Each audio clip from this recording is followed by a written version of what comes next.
Welcome back to the Banganator podcast, brought to you by your host, Esley Banga, Season 3, Episode 15. And the theme of this is really going to be the end of football season, the national championship, and Super Bowl 59. But with me, I got a special guest today.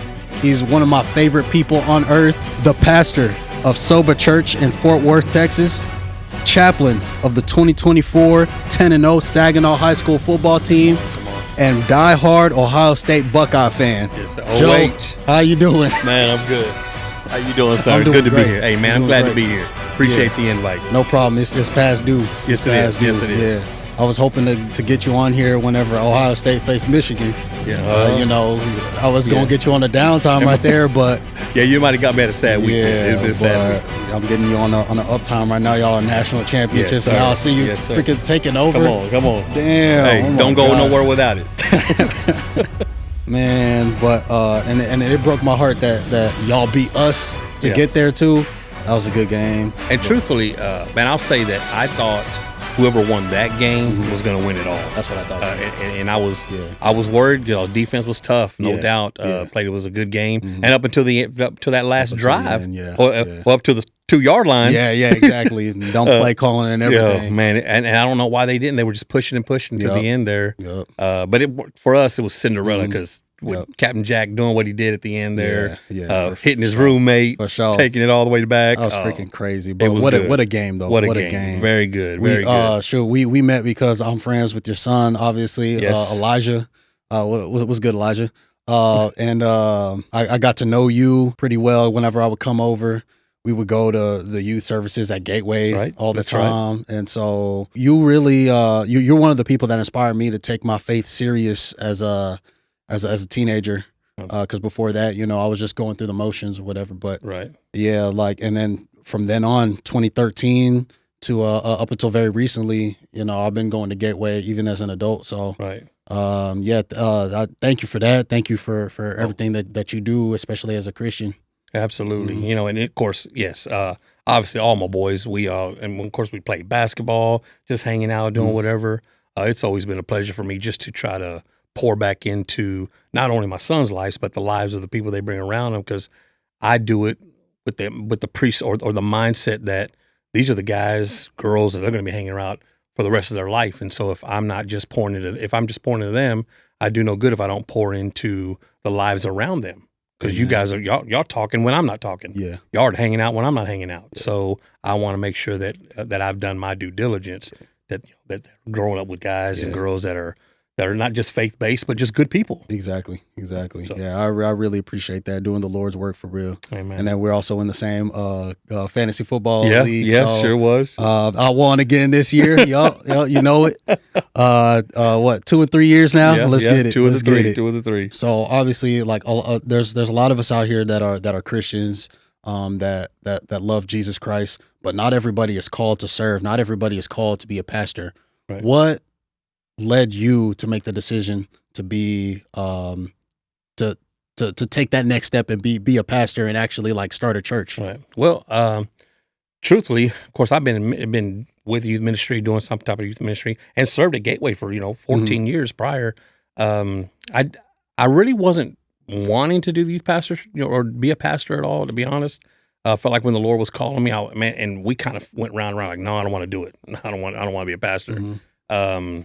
But I've always wanted the opportunity to share, and I've always done that. I've always been a part of that, whether it was at youth camps or whether it was doing some hip hop rap or whatever I could, just to get an opportunity to be out there. And when he was calling and saying, "Hey, I want you to be a youth or a pastor," I was like, "No, I don't want to be a pastor."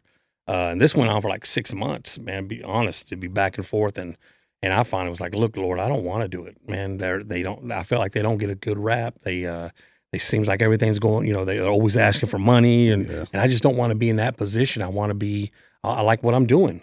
And then he said the word sober, which is the name of the church. And I didn't understand it at all. I remember you could pull up sober. You can pull up sober right now on your phone, and a bowl of noodles will show up. And I thought, Lord, don't send me to China. You know what I mean? I don't want to do this. Please don't do that. But then I went to Mardell's Christian bookstore, and I started going through some concordances and some Hebrew meanings and stuff. And then the word soba is actually fullness. And growing up, man, when I was your age, I would always tell my boys, man, I'm all in, full heart, whatever you want to do, full heart. You tell me I'm in. We're going to go do this. And no matter how wrong it was, I'm in full heart. And so when I read the word soba, Hebrew for fullness, I thought, man, God, you got me. I'm in. I'm all in, full heart. And so it was in that moment that I knew I was called, but I didn't know I was chosen for this. And at that moment, I knew I was chosen to do this, and I've taken it on, with a full heart. Yeah. And we've seen good things. Good things are happening. Yeah, I see that. That's really inspiring. Sometimes God takes you to bigger places that you never know that you're going to get to. That's right. As an Ohio State fan, like growing up, I didn't know until very recently why you were even an Ohio State fan. So how'd you become an Ohio State fan for the viewers out there? Of course, number one, I was born there, Toledo, Ohio. Just raised it, and I came to Texas when I was young, but I'd go back every summer. I went up till I was about 16, kept going back every summer, and my uncles, aunts, all of them. It's up there. It's Ohio State and nothing else. Yeah. And when they say it's Ohio State against the world, it's truly that. Sure. You get out there, and it's just all Buckeyes. And my uncles were always, hey, Buckeyes. As a matter of fact, it's Buckeyes and Cowboys. They're big Cowboy fans up there. Oh, okay. And so it's Buckeyes and Cowboys. And so I just grew up that way, just every summer going up there, and season was coming up when I was there, and they would always be telling me about it. And so when I got here, as I started hanging around and really got involved in football, it was Buckeyes and Cowboys. Yeah. And so we went Buckeyes, and so I am not just a fan. I'm from there. Grew up, most of my summers all grew up there, and so that's why. Yeah, you ever been to a game up there at the Horseshoe? I have not been to one. But you got to make it happen. This year we're going, the plan is to be there for the game one against Texas. You know it, man. That's going to be lit. Yeah. That's going to be lit. So obviously, last question for you. There's been a lot of legendary Buckeyes, especially the past 20, 30 years. They've been one of the schools that sent a lot of players to the NFL. Who would you say is your favorite Ohio State Buckeye? I really liked A.J. Hawk. J.T. Barrett was a good one. But man, I really would. And I said in the beginning here with Captain Jack, I think he's kind of been an inspiration just because he had the opportunity to come out last year and say, "Hey, I'm done," and said, "No, I'm going to stick it out. We still got work to do." And I think what drives me more is the mindset of people who say, "I am willing to do more. I'm not finished yet," or I have a purpose. There's a purpose. I came to Ohio State, or even in our own, I came to do something, and I have a purpose. And we all have failures. I mean, we had a failure last year. It didn't work out for us. Yeah. Michigan lost again last year, and so it was a tough year then, and not making it to where we wanted to make it, and to have the idea I still have work to do. Motivates me. It makes me think and so I like, and then the fact that he capped it off the way he capped it off. True. Had a great season with the win to get to the Natty, the way he performed in the Natty, and just to have the like I said, just to have that I am willing to do, or I need to do more because I'm not finished with what I was called to do here. So that's kind of, for me, I like, and there's so many of them. Yeah. You know what I mean? I got Eddie George hanging on my wall at home. I actually met Eddie George. Me and my cousin, we met Eddie George at the East West Shrine Bowl. Yeah. He was coming around. I was like, "Hey, Eddie George, your Ohio State Buckeyes beat my Texas Longhorns." He said, "Hey, there's always next. It happens, but there's next year though in the rematch." Yeah, and so Coach, you can, like Zeke, love Zeke too. I was happy when we got him. Oh yeah, he was a beast when we first got him too. Won that national championship in AT&T Stadium. Exactly, and I was excited about that too. But I just think when you hear not just what the guy did perform on the football field, but what he did off the field, the way he rallied that defense up, the way he, like I said, just to have the idea that I have more to do. Yeah. Drives me to think this is just not, to me, it's great. That makes greatness for me. Yeah. Amen to that. So let's get into this national championship. Obviously, your Ohio State Buckeyes beat Notre Dame 34-23. Will Howard threw for 231 yards and 2 touchdowns. Quinshon Judkins rushed for 100 yards and got 2 touchdowns. Jeremiah Smith, even though at first they didn't let him go off too much, but he still did his thing. He got his 88 yards and a touchdown, and then Emeka Egbuka 64 yards. That score didn't indicate how much of a blowout it really was. They just caught back up in the end. But how was Ohio State able to dominate offensively for most of the game? I think you said it there. Jeremiah Smith didn't really. I mean, 88 yards was, but he got 53 on that last catch. So he didn't do much. He didn't do much that the stats would show, but he did so much more outside of that. And the reason we got 200 plus rushing yards is because they were throwing somebody over the top and on the backside of Jeremiah every single time. Every time he was on the field, there was 2 or 3 guys on him, which allows you to run. When he ran that in the beginning of the third, he ran that 70-yarder. I mean, of course, he got gas and could almost win. He got to 5. That's because those other three, the top and the back, they were all on the other side of Jeremiah. That's true. And the same goes with Ibuka and Tate. Those guys are catching passes because Smith just demands so much attention. And so I think that the offense that we ran, of course, the offensive line held their own. There was a couple times that there was some when Notre Dame was bringing everybody to get in there. And Will Howard made the right decisions every single time this time. They were just like, I'm going to make sure that everybody else beats us, not you, Jeremiah Smith. So, and it cost them. Yeah. It really did in the end. And then the moment they just said, okay, let's all go man to man, what do they do? 53 yards over the top. Yeah, exactly. Going man to man is never a good idea. No, not with him. Play cover 2, play cover 3. Yeah. Were you nervous when Notre Dame started catching back up, though? No. Because I wasn't. When they scored it, I tell you what really got me was the first drive. When they ran, they took, what did they take? 10 minutes? They ran, the first drive was like 10 minutes long, and then they scored. And I thought, man, first they ate up half the clock, on the first quarter, and we definitely can't just let them just push us around, is what I was thinking. I was more nervous then than I was on the second time when they got the 2-point conversion. And they got up to 15 now. I was more nervous on that first drive. But when they did get that third one and they got the 2-point, I was like, man, now we're within 3 points here. What's going on? But I still felt like we were in control the whole time. I mean, you go 7 points and then we scored 31 unanswered. I felt like we were in control the whole time. It did get me a look. Not even when they scored, but when they got the 2-point, I thought, now they're within 3. Hold up. And I was like, what are you guys doing? And we're sitting with a whole bunch of my boys, and we're like, what is happening here? You know what I mean?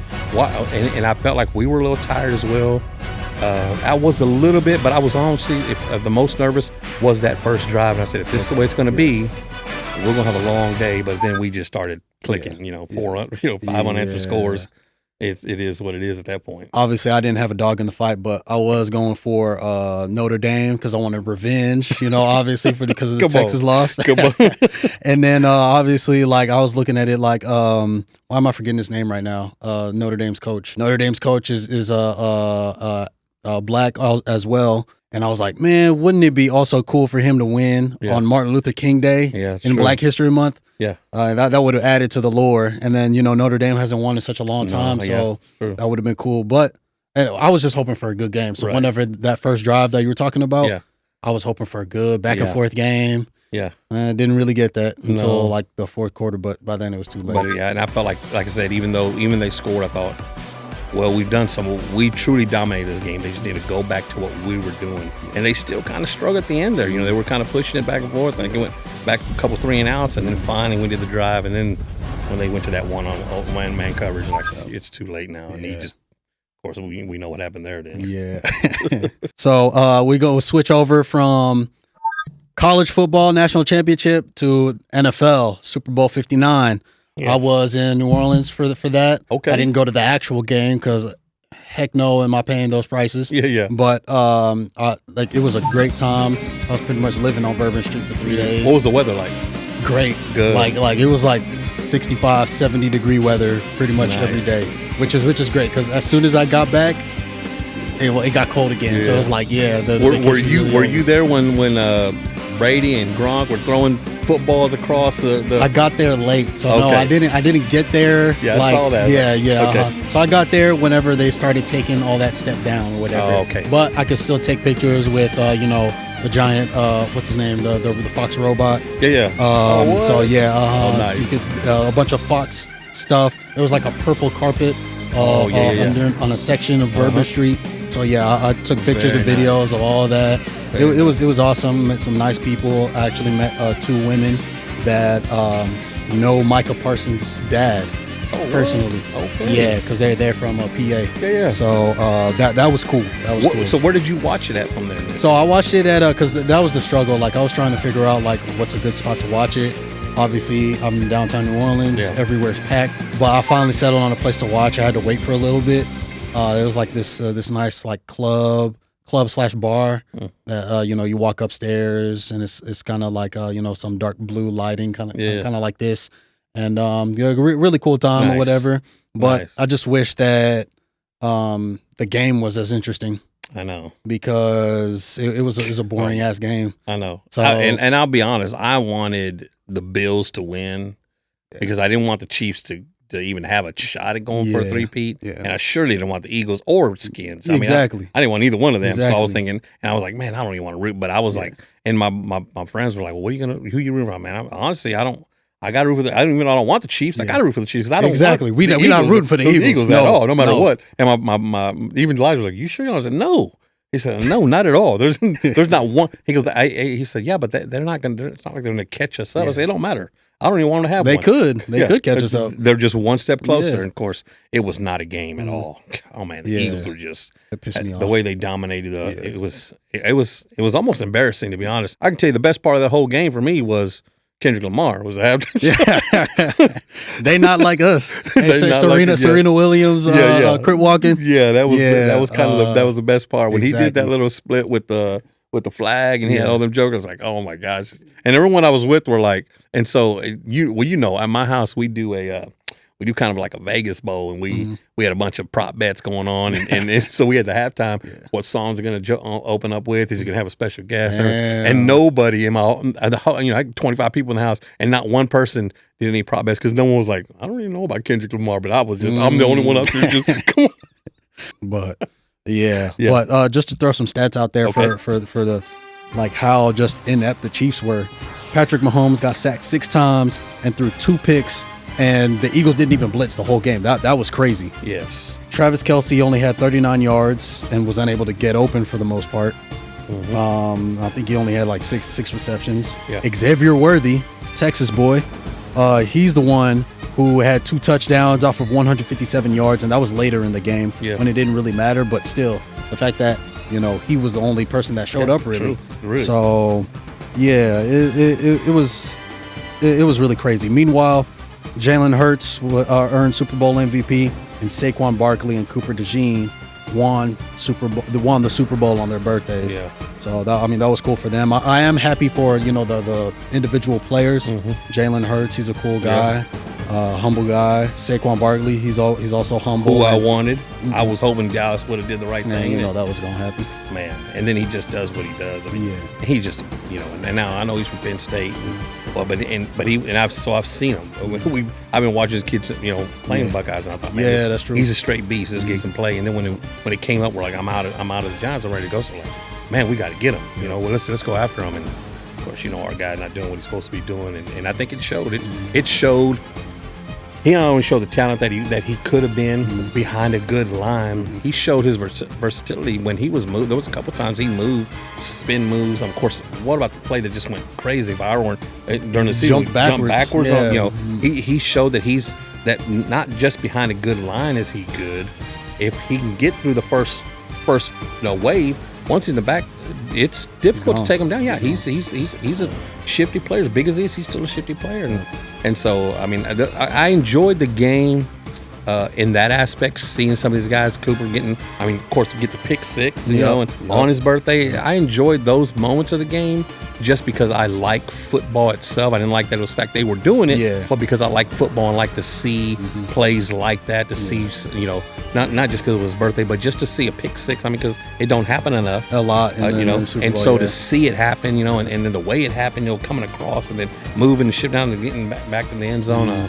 I just thought it was really good. I liked the game, the way it ended up going. Of course, still the best part was Kendrick Lamar, but I did enjoy the individual. I just didn't like the way it ended up going. And that kind of reminds me of like those turnovers that you was talking about against a great quarterback like Patrick Mahomes. That reminds me when Super Bowl 51 against Patriots versus Falcons, whenever Tom Brady was throwing those picks and a bunch of incompletions, then he threw that pick 6, and they took it to the house, and it was like, damn, down goes, the GOAT, Tom Brady. You never really seen him like this in the Super Bowl. Yeah. So it was kind of the same feeling with Patrick Mahomes. Like, damn, like, but then again, I like somebody made an interesting point.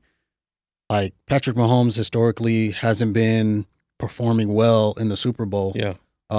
Even in whenever he won his first one against the 49ers, that one, they were down 20-10. Yeah. It was just miraculous comeback. They should have lost that. Yeah, I felt more that game, that Super Bowl, that the Chiefs didn't win, that the 49ers lost. Yeah. They lost themselves. They should have just kept doing what they were doing. I don't know why they went away from what they're running, the power game, and it just kind of got out of that and allowed the Chiefs to do, what they do. You know what I mean? But you could see it on his face too. That third quarter, man, he was just, I know even after he scored, even after Worthy scored the first time, you could still see Patrick Mahomes had that look like, I don't think we can come back. And it's that like, you're not going to win. Yeah. But you're the quarterback. You're the leader of the team. Yeah. So you gotta keep playing and keep telling your guys, hey, let's go. And you just got to keep believing until the end. But the problem was it took, the Chiefs, you saw them, they were struggling to get down. They finally did, when they did get a score, but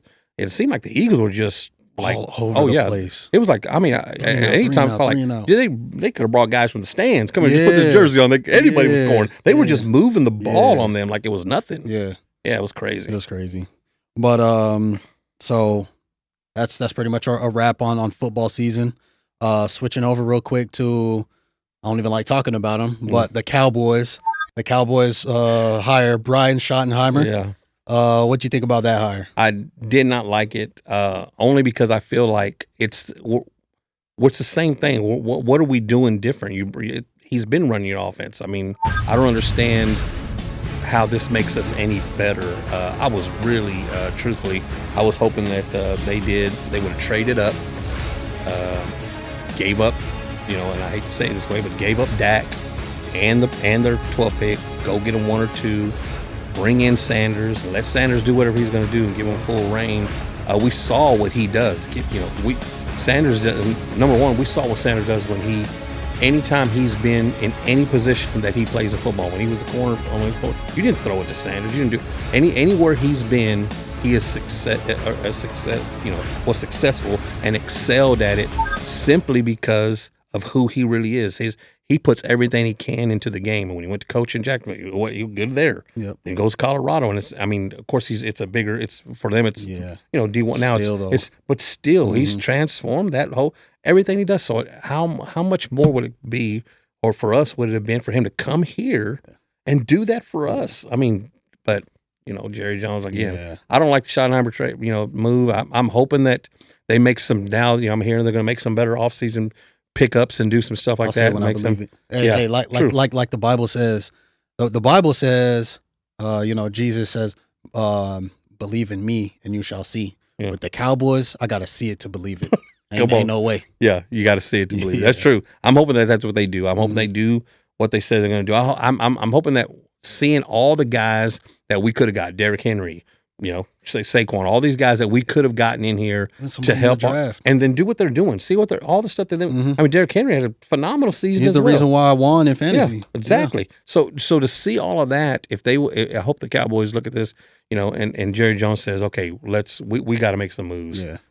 And I think he is, because again, I think what they did was it's just a parallel move. Yeah. You're just bringing somebody in, and honestly, it's kind of it's just keeps you comfortable. That's it, and that's it. And I think he wanted somebody who he can talk to and change, but he doesn't do anything to make me think, oh, we just got better at the coaching position.